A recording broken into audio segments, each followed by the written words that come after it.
This episode is brought to you in part by Defense Soap and Shock Doctor.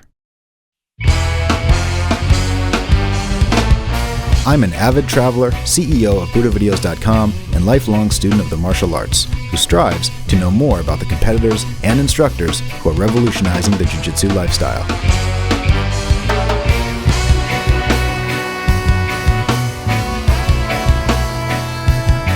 Join me in my journey as I train, learn, and get rolled up.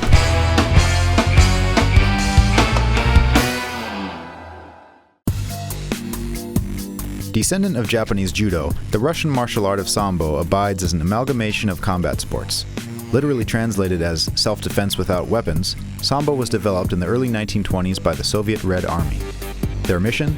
To advance the hand-to-hand combat stylings of the Russian military. The result? A Hydra-like system of modern fighting methods. By infusing traditional wrestling styles and their adopted judo with select technique from jiu-jitsu, karate, and other foreign disciplines, the Russians were able to engineer from the ground up a system distinctly their own, if not also crafted, in part from, only the finest imported ingredients.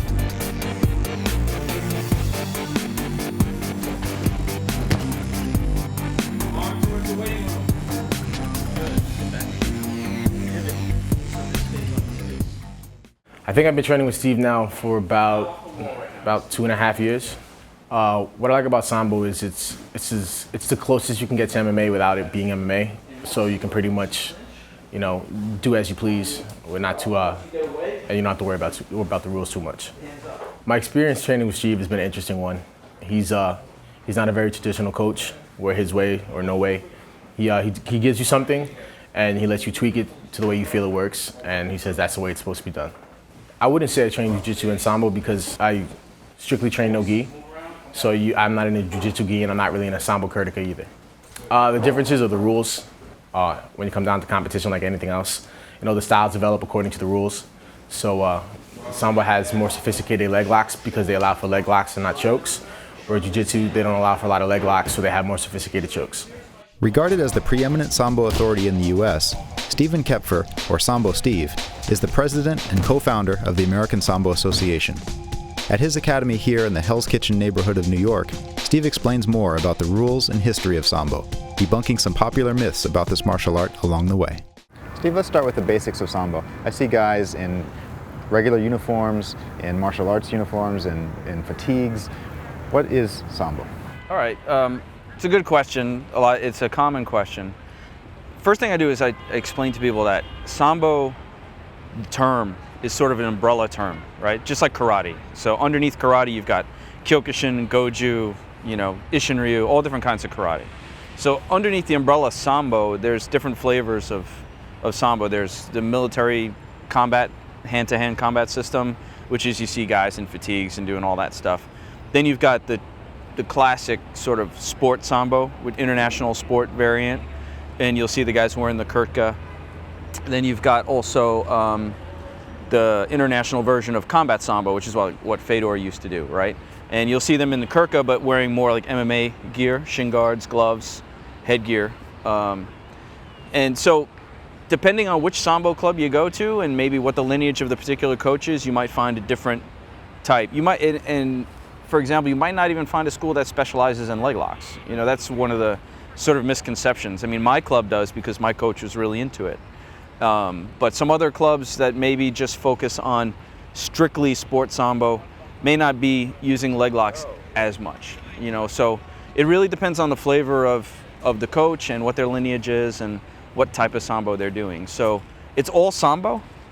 But if you ever go to like a Sambo club, you can ask them, specifically what type and maybe what their lineage is. How do they participate in the Sambo community is always a good question.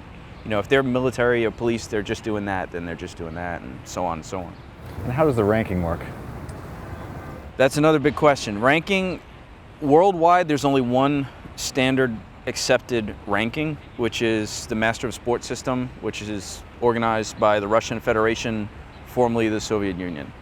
And that you get a rating. It's really more of a rating than a ranking, but you get a rating based on competitive achievement and coaching achievement, essentially.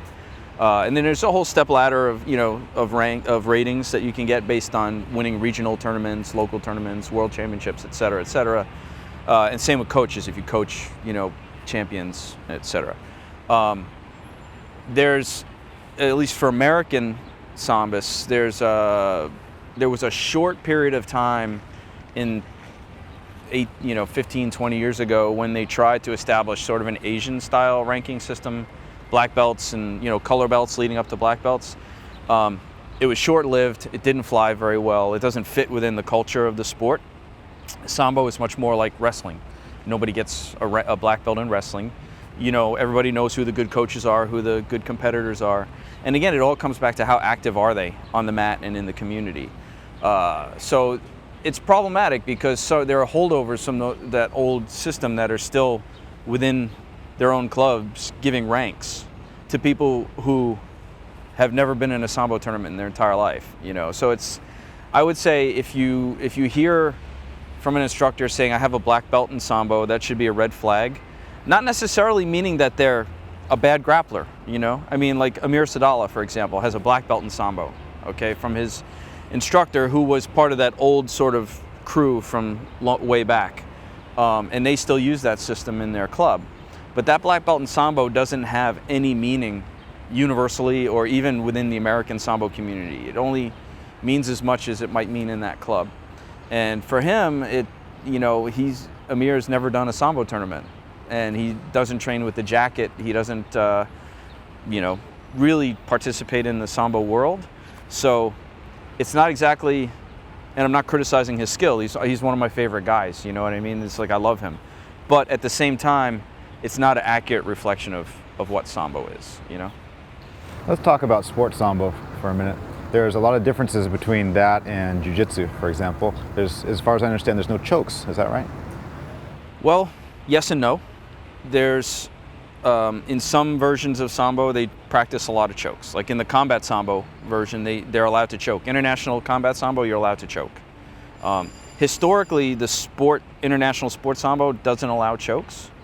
But those same guys are usually also competing in judo. And I've trained in Ukraine, Russia, in Moscow, St. Petersburg, Eastern Europe, in Serbia, lots of different clubs. Every single club I've been to, they train chokes.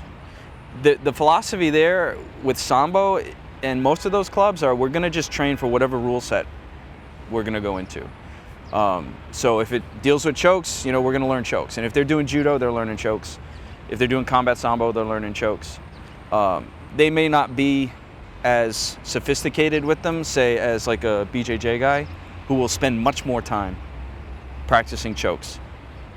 Leg locks are the perfect metaphor, right? Sambo guys spend a lot more time doing leg locks, so their leg locks are generally better than the average BJJ guy.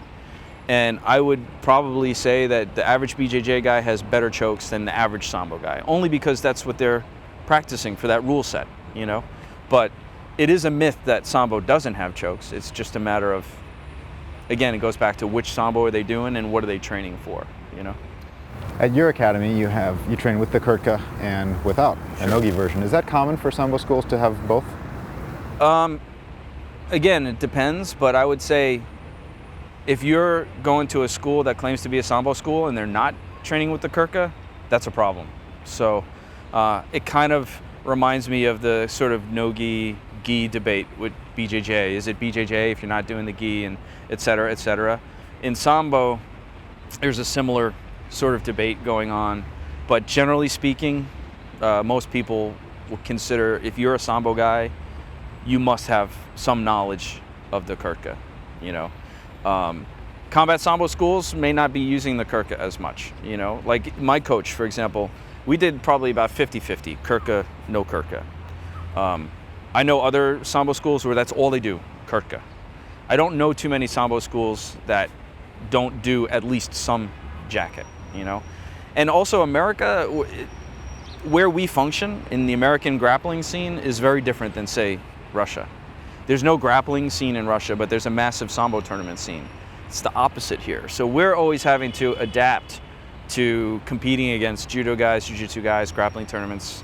So even American Sambo is going to have a different flavor, say, than Russian Sambo, just because of the environment that we have to function in.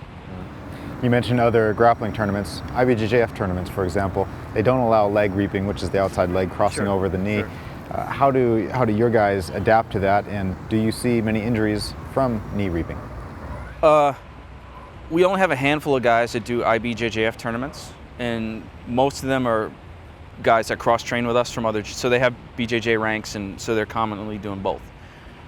People adapt. Look, if you choose to compete under a particular rule set, I don't think you should complain about that particular rule set. I, as a Sambo guy who loves to reap legs, I wouldn't like it, but I would deal with it. If I'm going to go into it, I go into it knowing that that's the deal. I think just from a practical sort of training yourself as a grappler, overall, good grappler, you should learn how to do leg locks the proper way and the most effective way. And to not allow reaping, you're automatically saying that you're not going to do them in the most effective way possible. So sort of in the general sense of becoming the best grappler you can be, it's a problem. But that's the sport of BJJ. Just like the sport of Sambo, international doesn't have chokes. Okay, you just go into the sport knowing what you're going to do. The problem is when these strict BJJ guys, because there are a lot of BJJ guys I know that do practice reaping the leg and everything else and do practice leg locks. They just don't use it in the competition, the same way with Sambo with chokes. But the problem is the strict BJJ clubs that don't train them at all, or what they do train them is actually technically wrong, like telling them how to defend leg locks improperly because that's just what they've been told, like rolling out of a leg lock. It's the worst thing you can do, but I can't say how many times people have told me, I've been told that you just roll out of a leg lock. Well, if you do that, you're going to destroy your knee if the guy has a good leg lock. Those guys, when they go into, say, Grappler's Quest or Naga, where all of a sudden that stuff's legal, and you haven't been allowed to do, say, a toe hold until you're a brown belt, but you go into Naga where from the beginner division you can do toe holds, you're going to be toast. That's why I always say, like, moderate level leg lockers can beat higher level non-leg lockers in certain environments just because the guys are not aware of it. Do you think leg locks are inherently dangerous for beginners? No, I mean, I don't think they're any more inherently dangerous than shoulder locks. Shoulder locks are like the heel hook of the upper body. I mean, the shoulder is so weak as a joint, right?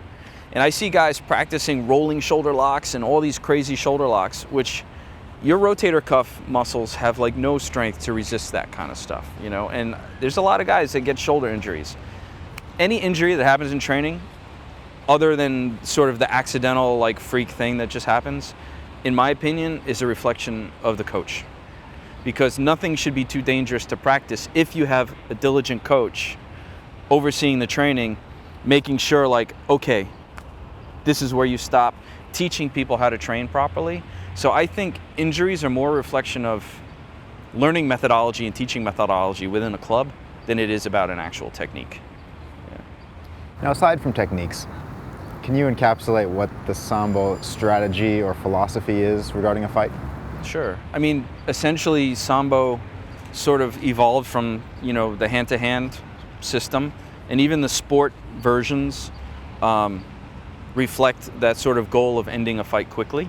So you could sort of say that the general philosophy would be get your throw, get your position, get your submission really fast, So, and it's no different than, say, a jiu-jitsu tournament where you say get your takedown, get your position, get your submission, right?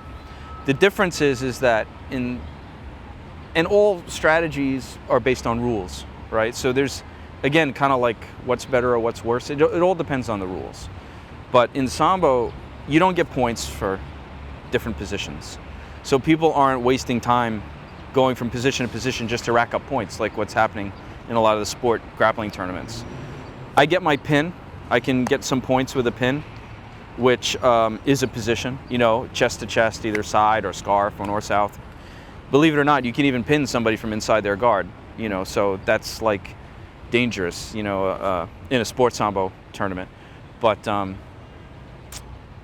get your pin. Okay, now the rest of it is about getting the submission. There's no more point game, so that's what I like. And then the other thing is the limited amount of ground time that you get in sports Sambo means you have to finish fast. So I think another myth, in my opinion, is the whole position before submission. That's not a myth. You need position before submission. But I think the myth is how long you need to hold that position for. So, and again, it's a function of rules. In jiu-jitsu, you can have the whole 6 minutes, 10 minutes, whatever, on the mat. There's no rush. So you can hold a position for like 2 minutes before you even try a submission. But the reality is, if you've got a position and you know you're controlling this guy, you're dominating this guy, it doesn't matter if you hold it for 10 seconds or 2 minutes. Once you've got him controlled, you've got him controlled, and you move on to your sub. So I think the pace is just faster in Sambo because you have limited time and people aren't worried about the points game. You know? This is your train station, your canvas, your metronome, your cable bridge, the steel threads of your past suspending the blueprints of your future. Your courtroom bench, you pass sentences to all those that accept mediocrity. You traverse the road less traveled, every win a friendly hitchhiker, every loss an unwanted stowaway. Your country. Defend what you have built. The natural ingredients in defense soap proven effective against grappling-related skin infections. Go to defensesoap.com to learn more.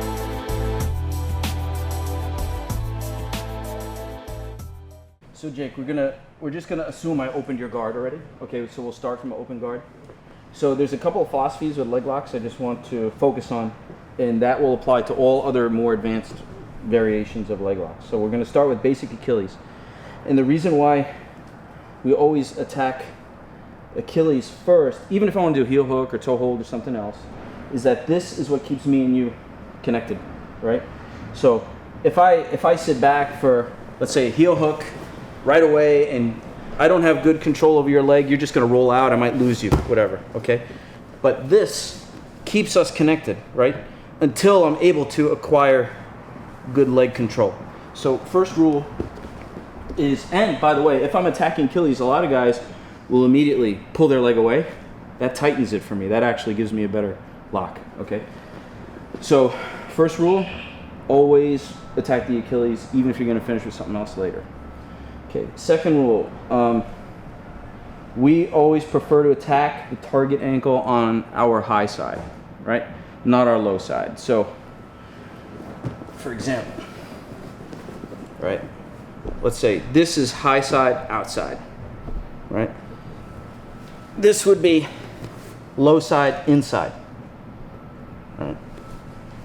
This is outside, low side, which is what you see most in like jiu-jitsu tournaments, right?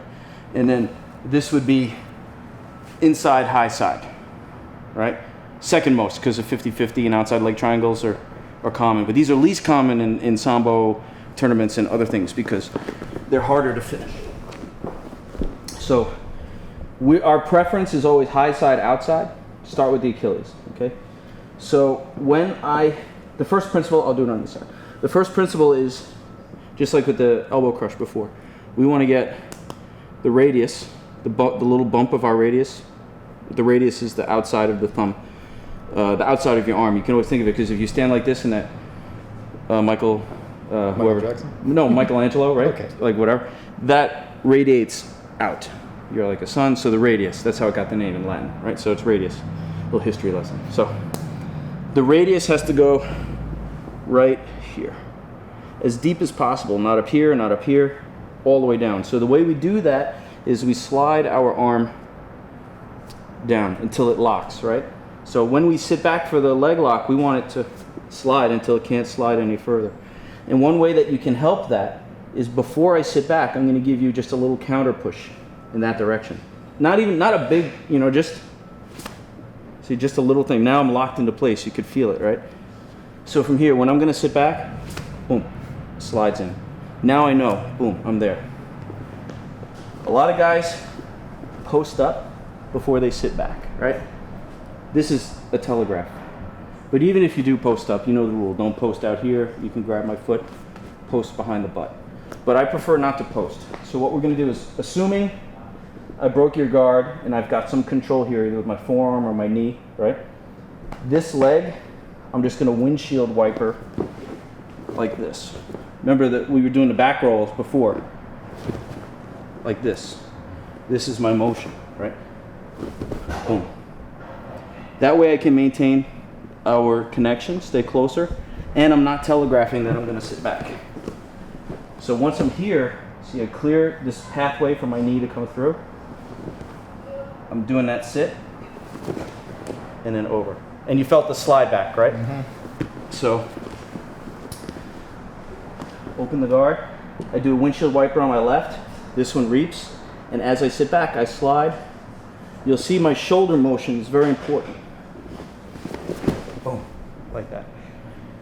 This foot now, the one that's in the middle, I'm gonna butterfly you here, okay? Not just laying on the floor. I wanna give some kind of leverage to help keep your knee bent, because you wanna straighten this. And this foot is giving me leverage to keep your leg bent, okay? So butterfly, squeeze. The last thing that's important in this first leg control position is to control the free leg, right? You need this. If I don't control this, you're gonna sit up, boom, yeah. Windshield wiper on that foot. Come under, yeah. See, that's how you stack, right? So it's like, some guys will try and post that foot and stand up. It's harder, right? Just come up onto that knee, windshield wiper.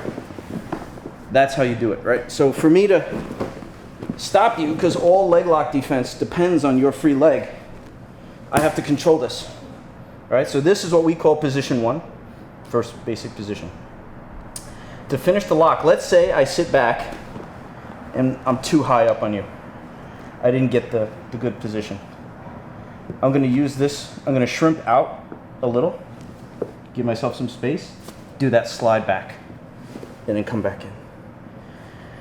Now you'll see, and go back to controlling this. So what you'll see now is a lot of guys, when they do leg locks improperly, they're arching, and guys are not tapping, right? It's not about the arch, it's all about the shoulder motion and the elbow. When I retract my shoulder, it pushes you. Right, so a good Achilles is almost like a little toe hold, if you do it right. When I pinch my elbow, it pushes your ankle down. And I'm gonna do a subtle rotation, just like we did with the elbow crush, as if I were doing a little uppercut, a tight uppercut, because I wanna saw into you, right? So I'm here, I got this position, got my fist. Now watch, I could arch all day, and it takes a while before you feel it, right? But if I do that little rotation, you can already feel that's digging into you. Now watch, shoulder back, elbow down. That's important. I don't have to arch at all, right? So I treat it like a guillotine, just like that. Elbow down, shoulder back. It's not a big arch, okay? So, and I make a fist here. You can see only my knuckles are sticking out. If I'm all the way out, it's no good. That means the meaty part of my arm is pointing at you, it's less painful. So I gotta make a fist, and you'll only see my knuckles. Knuckles are the guideline, right? Back with the shoulder, down with the elbow, and that's it. You're not even gripping your hands together at all. No, I'm holding you, just like that. Now, if my hand slides towards my hip, it's less effective. So I can use two hands if I want to. I just know that I'm risking giving this up. But once I have a good control and I know I'm good, I can let that go. I'll probably finish it first, okay? So that's leg position one. What I always try to shoot for, oh, this is nice too. You can sit up, leg lace from here, when guys do the whole pushing on the hips. But we'll go to leg position 3, which is, 2 is basic, I'll show you 2. 2 is basically what I do when somebody's trying to escape 1, okay? So I sit back for 1, and they're starting to stand up. 2 is where I stretch you out. That's 2. So 2 you don't really ever go for right away. That's to stop people from moving. So what I'll do is, this foot, the best 2 is in line with your calf. A lot of guys you see pushing here. You can still move your leg. right? Yeah, it's much easier. I want to be on your calf, so now I can move with you, right? At the same time, my leg's not going to be here. I'm going to be over and under like a triangle. So this is my position 2, which is usually, like I said, only when a guy's trying to escape position 1. What I'll always try to go for right away is position 3, where this leg, instead of just reaping, reaps and goes under here. So if I were going right from the beginning, it would be like this, right? And I hook. So now I've got your free leg controlled, and I've got really good leg control here. Now I can switch to heel hook, whatever I want, once I get a good leg control. So to go right to 3 from the beginning is 1, 2, 3, right? When I sit back, as I sit back, I'm controlling this leg. I want to make space for my reaping leg to go under. So you'll see I'm going to push your leg away. See? Now I can get it right underneath. If I need to cinch it, remember, shrimp out, slide up, come back in. Make a fist, just like that. All right, this is position 3. If I straighten, you'll feel it on your knee and hip. Like that.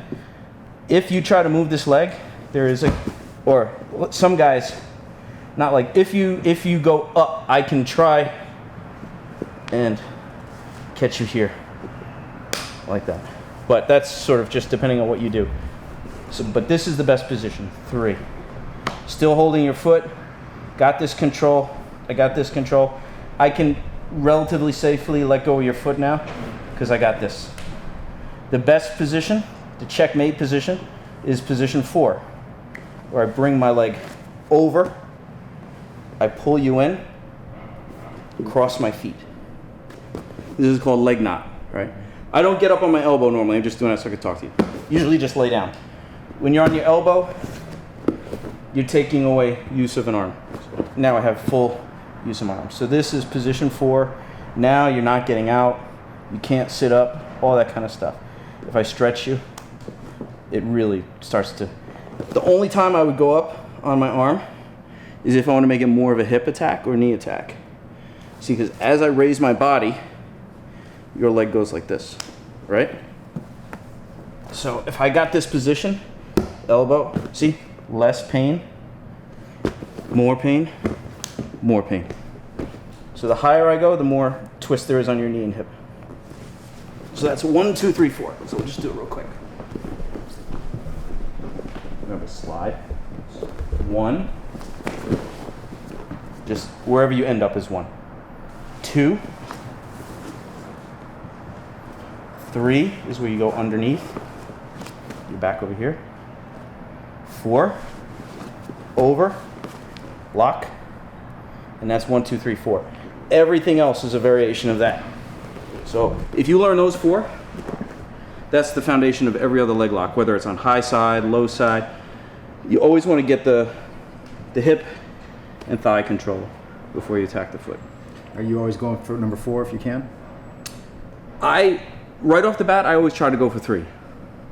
If you go for 1, you could probably finish it on most guys.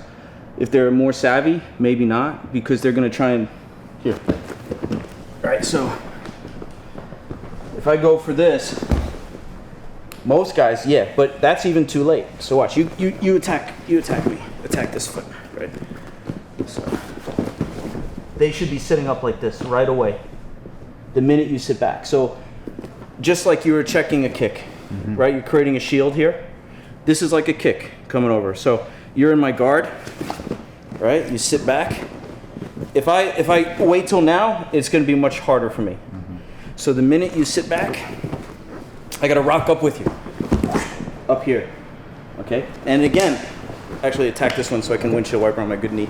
So from here, I got to get up on this knee right away. And I'm still defending this because you're trying to get over, right? Yeah. And now I'm working this way. Stack with this hand.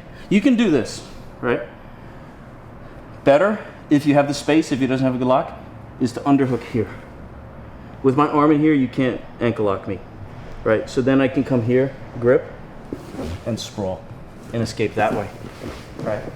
So, one more time. You attack this leg. I sit up. Here, try and reap. Try and reap. Boom, I'm blocking this. See, automatically on my knee. He's still gonna be working. You got butterfly, you can do a lot of stuff. So first thing I wanna do is start stacking. If I can, get this here. Because now, even if I fall over, right, my leg is safe. Then I gotta move on to whatever else you're gonna throw at me. So if you can get that underhook, it's great. And that's also, one more thing. It's very important when you're attacking that you do fall to your side and I don't just sit straight back, because now it's real easy for you to sit up, right? So I have to, when I do it, I gotta take you to the side. It's much harder for you to sit up on me. That's it, man. You work that, your leg locks are golden. Cool. Outside the remarkable New York Public Library, Steve reveals more about his early martial arts vocation. Steve, tell me how you got started in grappling. Well, I came to grappling sort of in an interesting way. I'm a lifelong martial artist. You know, my mom started me in karate when I was like 8 years old, and taekwondo. I kind of did the typical TMA thing for most of my early life. And I look at my martial arts life as sort of on a practicality curve. You know, I went from one thing to the next thing that was a little more practical, and then from that to the next thing that was a little more practical. So around 93, I was already a black belt in taekwondo, and I was teaching at the club where I was at. And the UFC came out, right? So like everybody back then, I was like, holy cow, you know, it's like, this is awesome. You know, it was everything that we've been wanting to see. And then it was also, like, for most of us traditional guys, it was sort of a big reality check. And then you either had a group who just went into denial, and then another group who were like, oh no, I gotta change what I'm doing. So I was in the latter group. So I started training kickboxing, Sanshao to be specific. And at the Sanshao club, we were training grappling. This was around 94.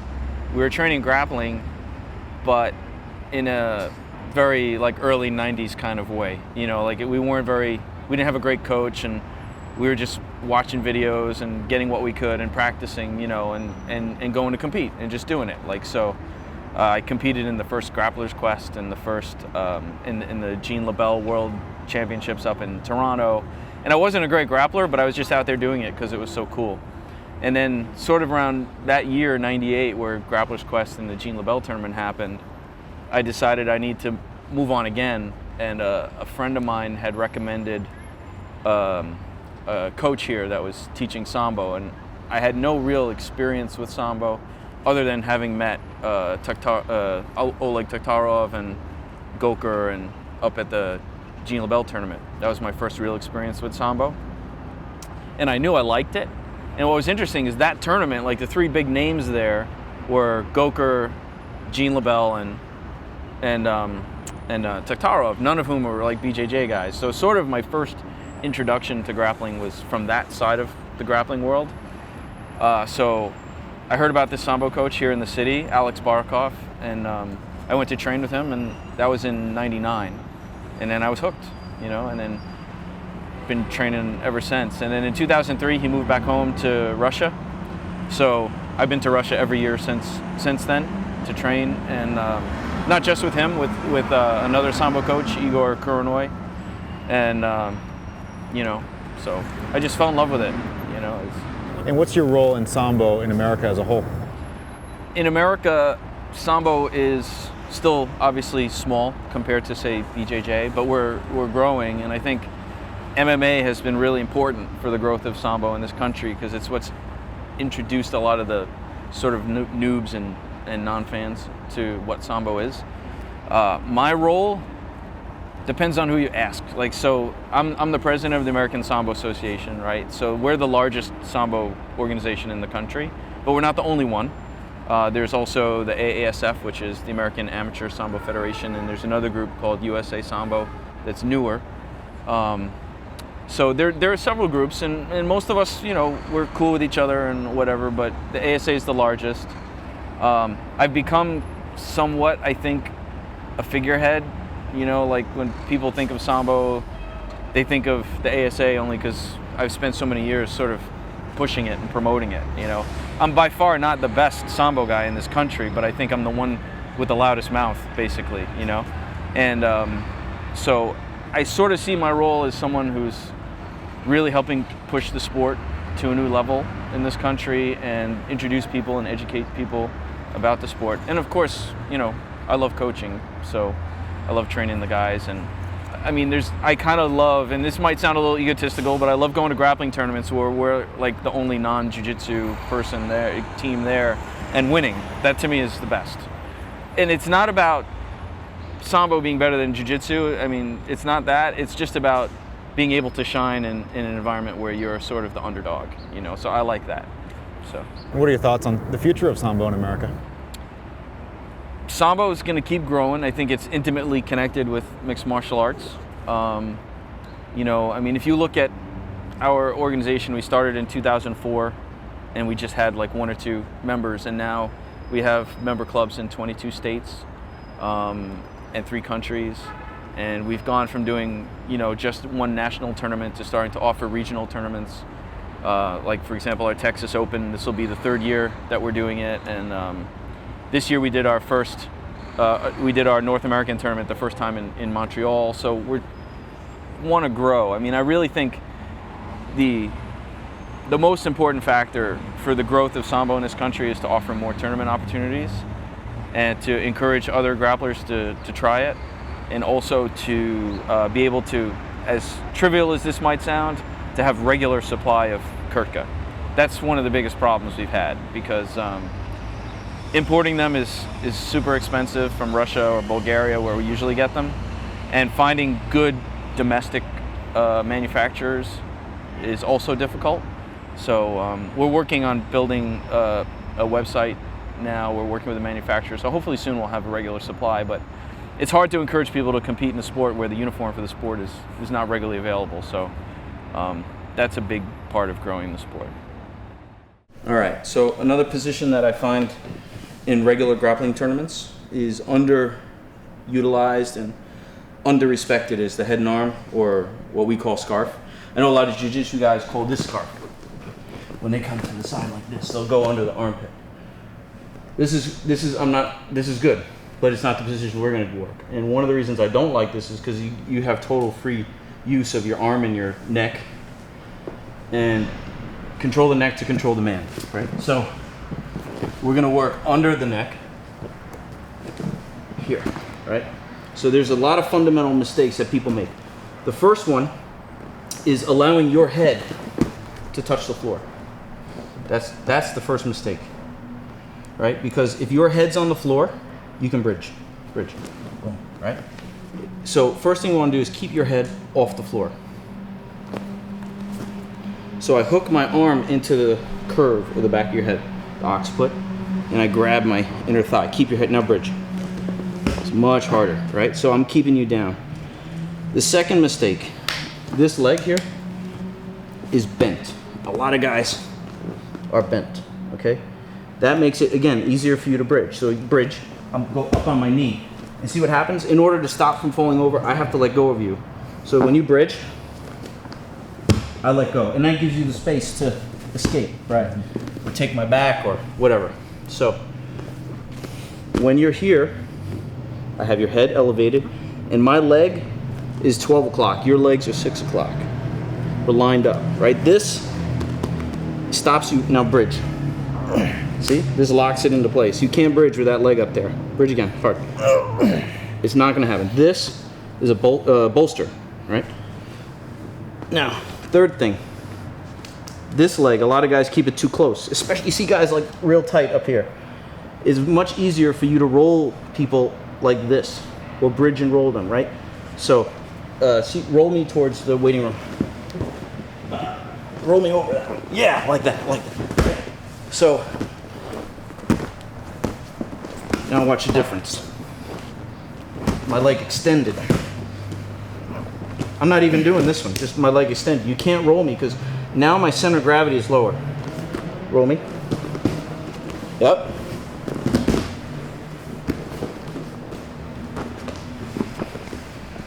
Leg extended, roll me.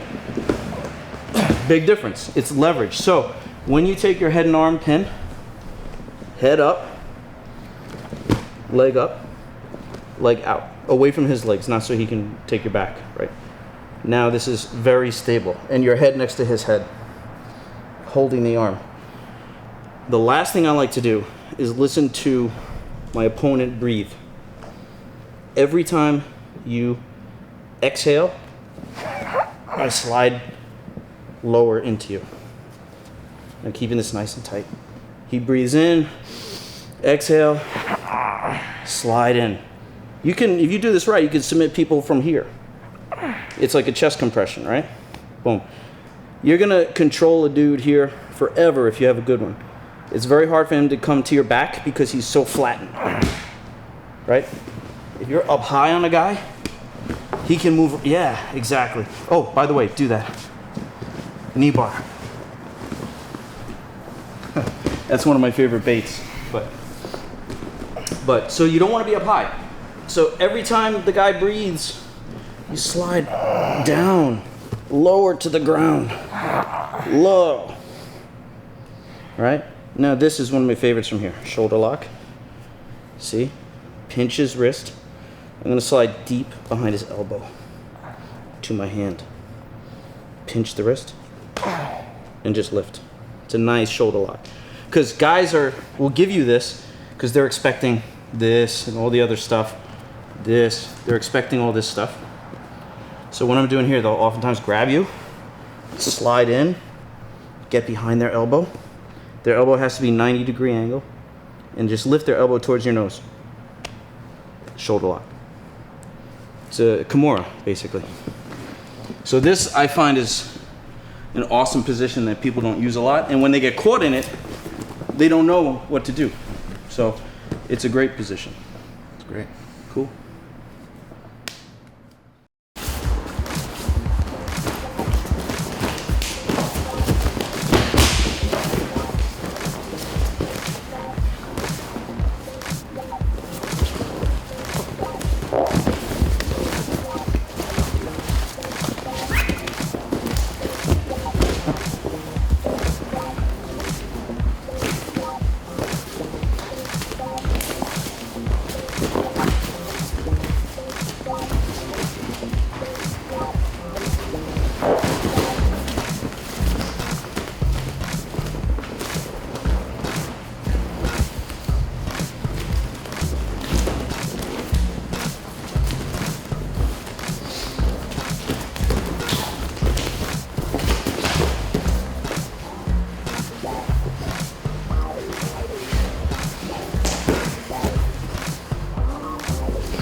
Nice. Thanks a lot. My pleasure, man. Awesome. Long day. Yeah. Very good. Absorb what is useful. Discard what is not. Add what is uniquely your own. Brilliance borrowed from the immortal Bruce Lee. While not the habitual practitioner of Sambo, my training has instilled a broad respect for many disciplines of combat practice. Though we each may favor a particular branch of martial knowledge, there are many on the learning tree. Within the infinity of the martial arts, we have limitless elements at our disposal. We threaten our own potential existence if we are not absorbing and integrating whatever we can, from wherever we can. Compose your game. Technique is all around us.